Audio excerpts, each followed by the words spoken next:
port has become Europe's main gateway for cocaine, and how cartels recruit miners to break into containers and retrieve drugs for them. Okay, but again, wait, I don't get it. If all this information is public and openly known, why is nothing being done about it, if that's the case? Beating the bodyguard of the director of FC Partizan. Oh, God! Hi, I'm Guy. Today we're watching Fern. Yay! I'm like other YouTubers yoinking the good-ass content. Yeah. Anyway, enough of that shit. Yeah, we're watching Fern. This video is called, if I can get back to my profile, The Insane Story of Serbia's Human Slaughterhouse.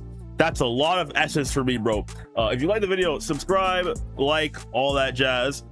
Get us the numbers going good. And yeah, without further ado, let's get into this shit, baby. From the outside, this house in Serbia looks like a regular apartment building, the kind you'd walk past without giving it a second glance. But if you step into the garage and slip through this tiny hidden hatch leading down into the basement, suddenly you're standing in an eerie white room. Well, white except for these small stains on the walls. The floor is covered with dark tiles, and at the back of the room stands a large machine. This room is used by the Balkan Mafia. They kidnap their enemies and bring them here, allegedly torturing and killing them.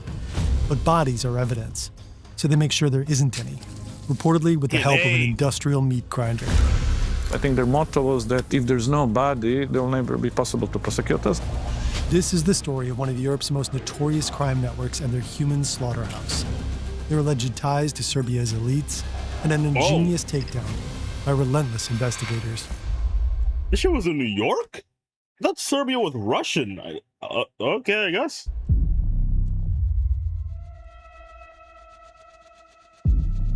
Yup, watch this. They intro this shit like a movie, like Law and Order or something, buddy. Damn.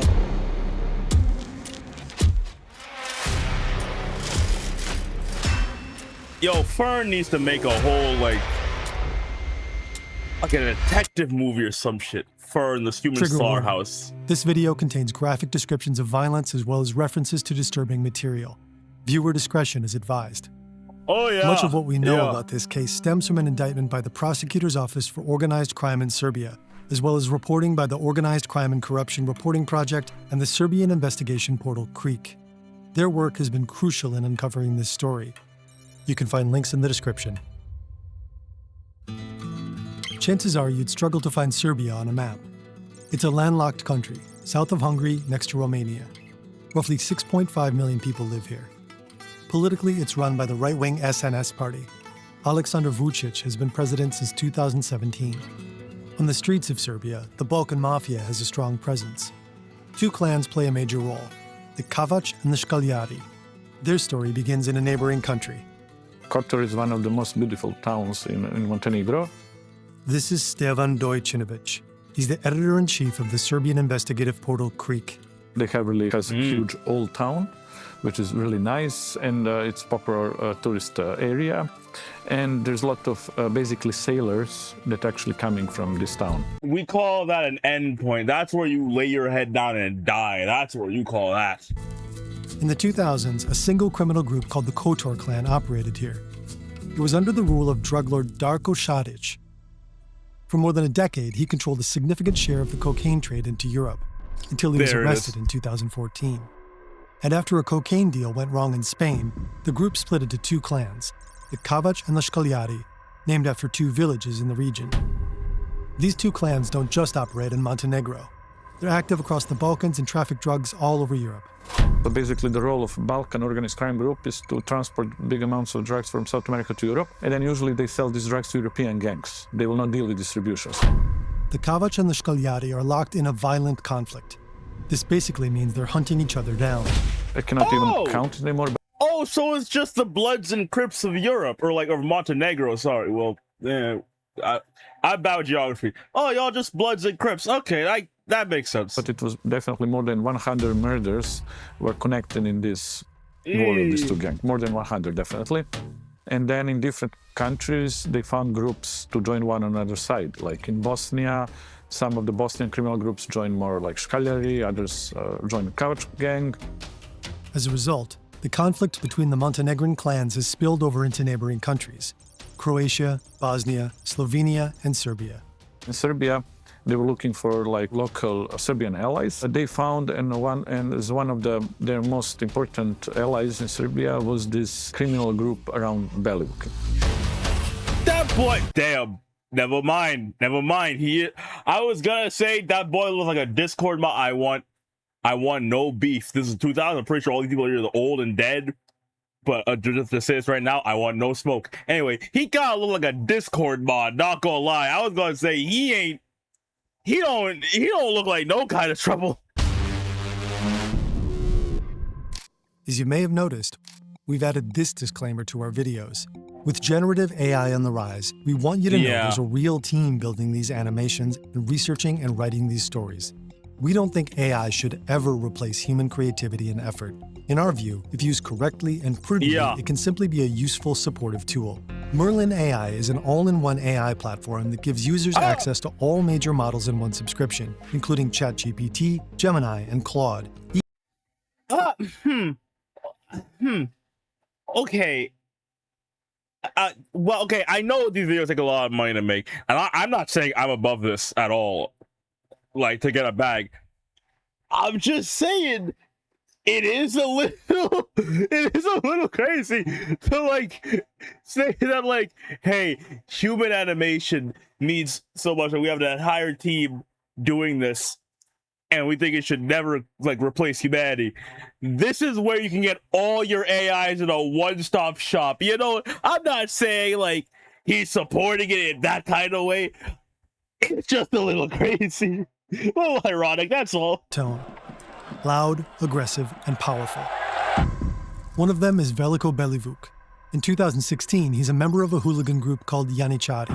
They were a football hooligan group who suddenly appear out of the blue and become very important on the stadium of football club Partizan. CCTV footage shows Belivuk and others beating the bodyguard of the director of FC Partizan.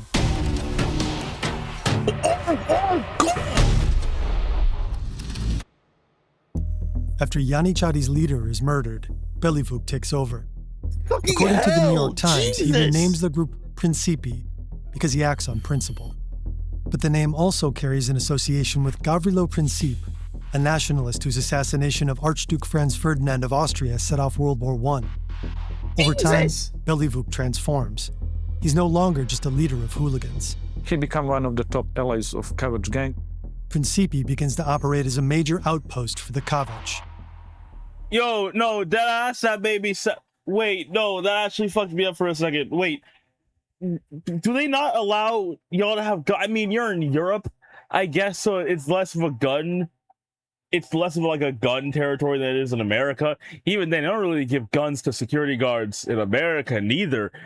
It's just there should be at least 5 of you in one place at one time, I feel like. That's just, and like one dude posted up somewhere I feel like that was just negligible on the people's part. In 2020, the war between the Kavač and the Shkoljari is still raging. Belivuk and his group play their part in the war on Serbian soil. And they come up with an idea, one that takes the violence to a whole new level. They start looking for a place to kill and destroy the evidence.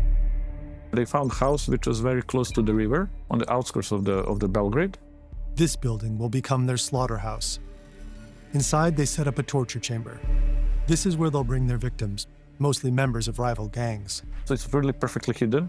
Inside of the house was like normal house. But if you manage to open this wall, then you have small corridor. And then what waits you under the stairs will be like a big room, which will be usually wrapped into the plastic, prepared for the murder, and with one chair, that's all. For me, more scary part than this was actually how they were like bringing victims. Most of these people actually lured inside of the house. One of the victims is a man we'll call Luka Maric, not his real name. He's a leader of a rival partisan hooligan group and an important associate of a man called Filip Korac.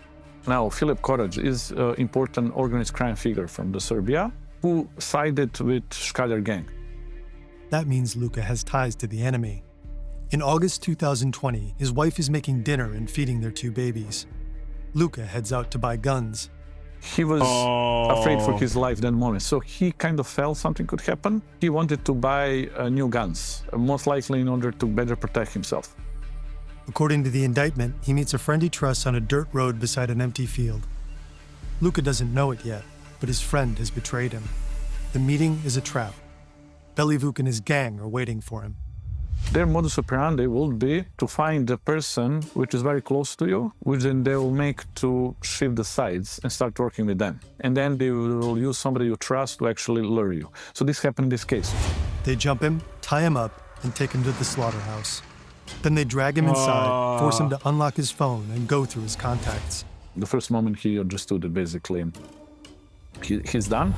According to the indictment, Belivuk and his gang begin to torture him. Afterwards, they behead Luka with an axe. They use his blood to write on his back, courage. Mind you, right, as all this is happening, mind you, shit like this still happens today. Don't get it twisted. Shit like this still happens today. But yet, the governments are worried about your data.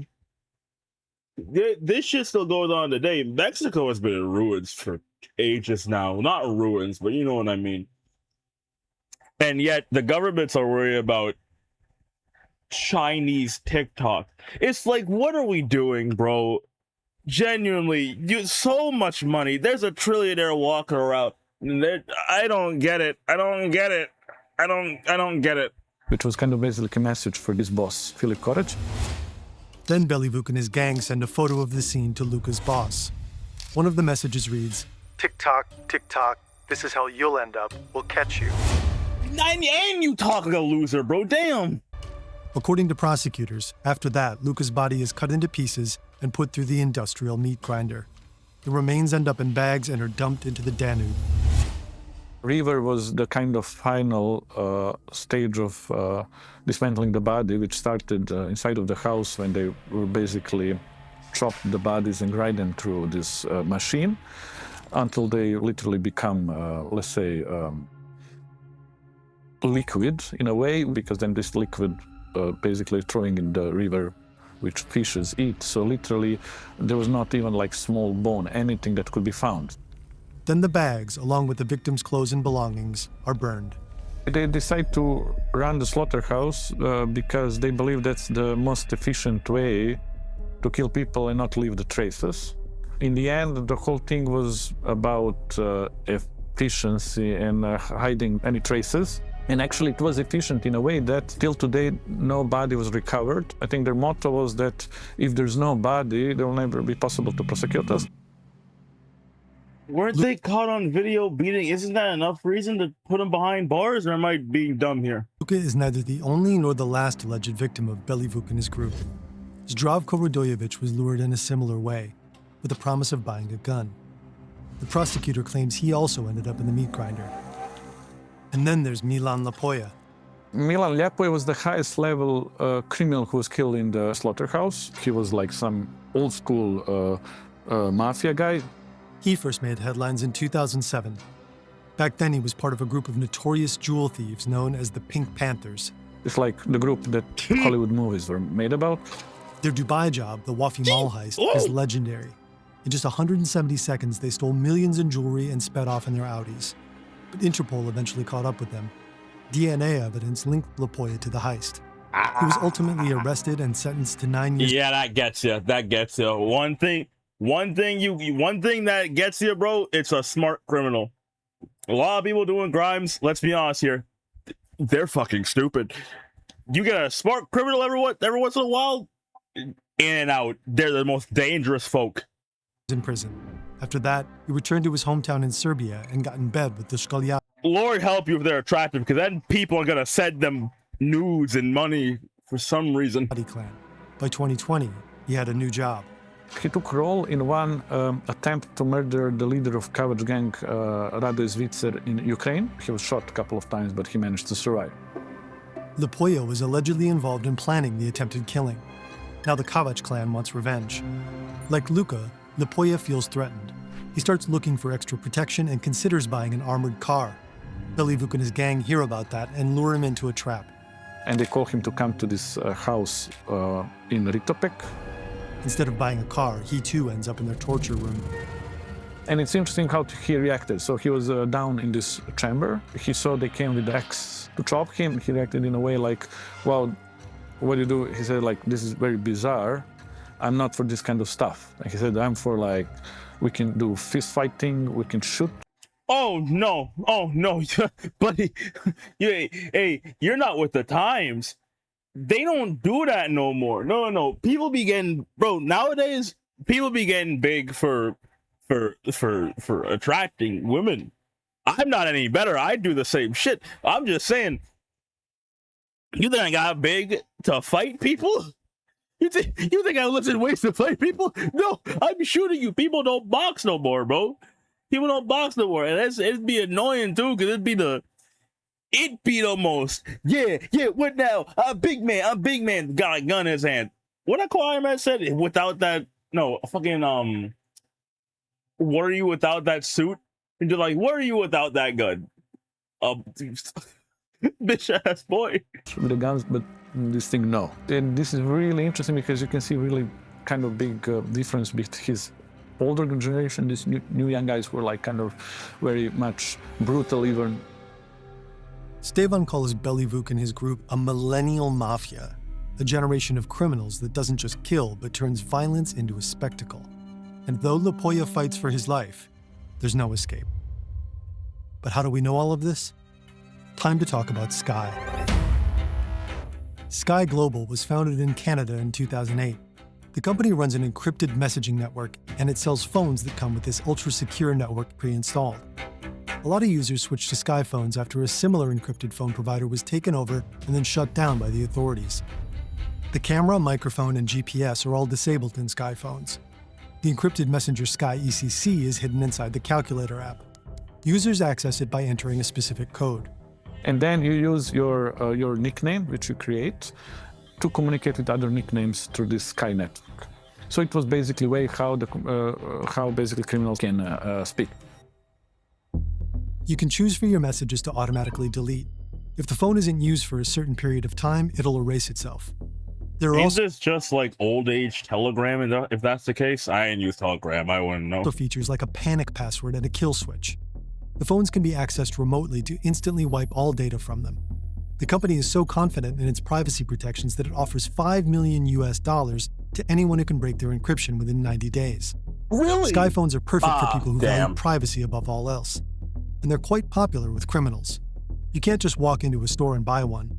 They're distributed through a complex network of distributors and lower-level resellers. This man, known as the Smiling Butcher, claims he was one of them. So he literally worked for the Sky company and selling their phones. It's unclear whether he worked for Sky Global in any official capacity, but he's the tech guy for Belivuc's Principi hooligan group, and he makes sure they conduct their business via the Sky network. Belivuc and his henchmen share messages and photos in group chats on Sky ECC. They think they're safe, but they aren't. In the late 2010s, police find more and more Sky phones in the hands of criminals, so they begin investigating the network behind them. Authorities in the Netherlands and France discovered that the global Sky communications network mainly runs through two servers. They're both located in a data center of the hosting company OVH in northern France. French authorities install an IP tap on the servers to monitor their traffic. The traffic is encrypted, so they can't read messages yet. But analysts find a way to copy the server's memory. Through that, they obtain an encryption certificate. Using that certificate, French, Belgian, and Dutch authorities develop a method to decrypt Sky ECC's communications. This allows them to read the user's messages. In 2021, a joint team of European law enforcement agencies gets to work. They spend several weeks reading Sky chats in real time. It's a rare moment. To them, it feels like standing outside in the dark, peeking inside a house, when suddenly, someone turns on the lights. Goofy More ass. than that, it feels as if they're suddenly sitting at the dinner table with the criminals. I was on the edge of my seat, not gonna lie. The authorities intercept approximately 1 billion messages. According to law enforcement, about 170,000 Sky phones are registered worldwide.